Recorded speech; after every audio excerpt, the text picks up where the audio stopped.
Howdy, it's Sunny But Dummy. And if you hear voices in the background, no you don't. Today's video is going to be a bit different from the last one. I'm not going to be talking about the artwork that you see on screen right now. No. This video is going to be about all the lies that I've been telling my classmate for the past 2 years. Take it as a way of me to confess all my sins, or most of them, in a single video.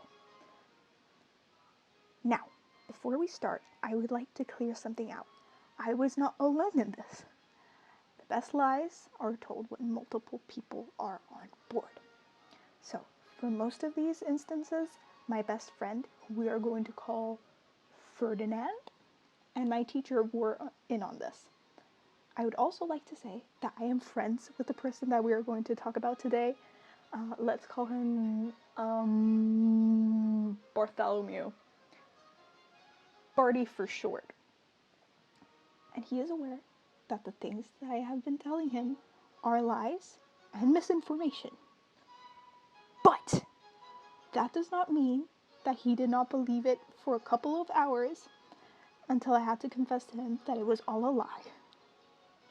Now, starting with the most mundane lies and going into bigger ones that he believed, and for longer periods of time until he actually decided to Google them, we're going to start with lie number 1. Number 1. Cuba is a part of Mexico. I have no idea why I told him this.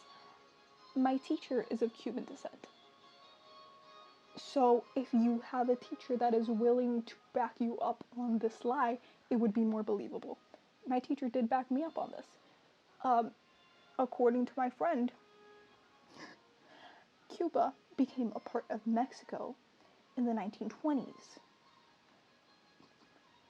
For what reason? We do not know. We did not think about it that far. Did Bartholomew believe it? Yes, he did. And I don't remember telling him that it was a lie.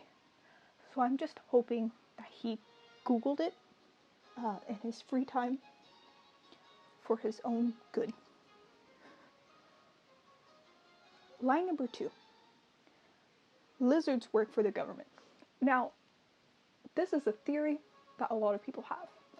Lizard people have been a theory that has been going around for years. I've heard that it's actually very anti-Semitic, which I did not know about until very recently, but now you know. We told him that lizards and aliens work for the government, and the government has known about this for many years. I got the idea for this because I was watching a very old conspiracy video, and it just felt right. And we just started telling him this. My friend Ferdinand backed me up on this. My teacher backed me up on this. The three of us were basically ganging up on him, gaslighting him into believing that aliens and reptiles were working for the government, and that this was common knowledge. And he went around school asking people if this was true, because we are all incredible individuals. We would just tell him that it was true until he actually Googled it, and the opposite. It was quite the opposite. So, at this point, I feel like if this were during the Middle Ages, that we could convince him of so much more, because he would not have access to the internet, and he would probably not be able to read to check for this information. Lie number 3, the moon landing was fake. This one is one of my best improvs. We all know the moon landing theory, saying that it was fake, blah blah blah. So we basically put that theory on the table, and we continued adding on to it, because the reasoning I gave Barty is,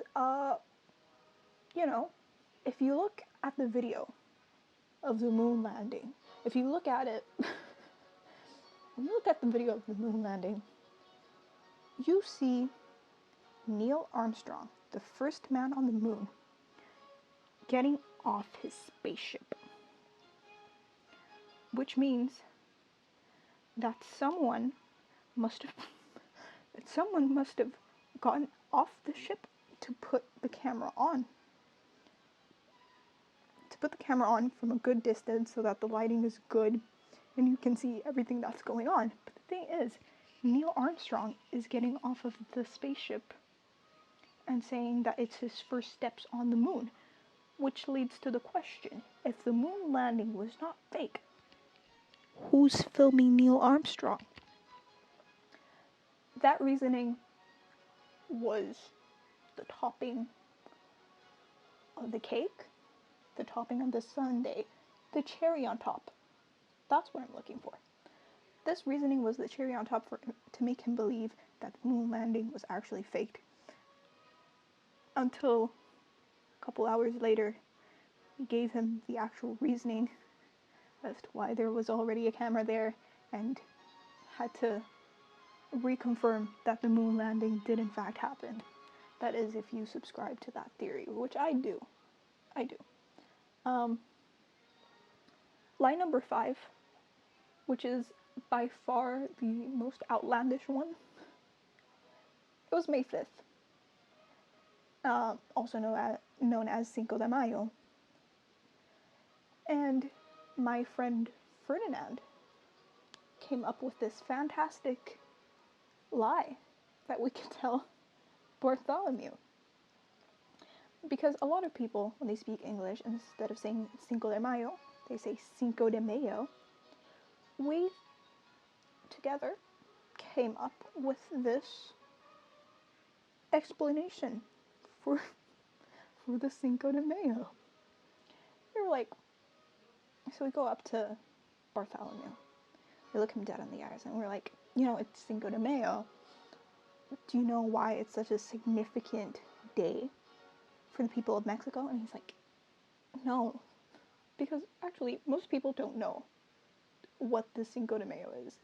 So we just went up to him and we were like, you know the Titanic? You know how the Titanic sank when it hit the iceberg, Leonardo DiCaprio dying. Jack, please come back. All that. You remember that. That was like an actual ship. The thing is, what very few people know about the Titanic is the fact that it wasn't only just a ship that people would go on, but it was also a cargo ship. And Mexico's biggest export at the time of the Titanic was actually mayonnaise.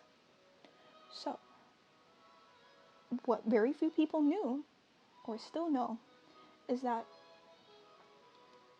the Titanic was filled with mayonnaise. And when the Titanic sank, millions upon billions of bottles of mayonnaise sank with it, ruining the Mexican economy.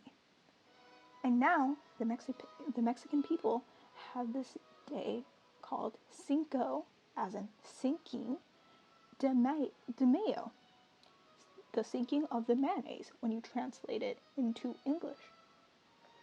So now they commemorate the day in which their economy was so destroyed from the sinking of the Titanic with their prized mayonnaise. And that's pretty much it. Am I going to stop?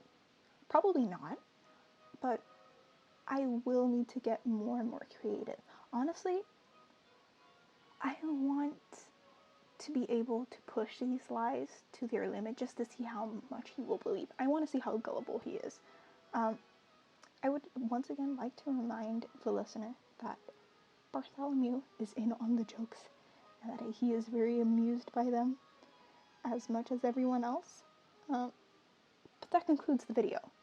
Did you have a good time? Comment what you think. Leave a thick, juicy like on the video. And maybe even consider subscribing. Stay safe. And don't be a stranger. Peace!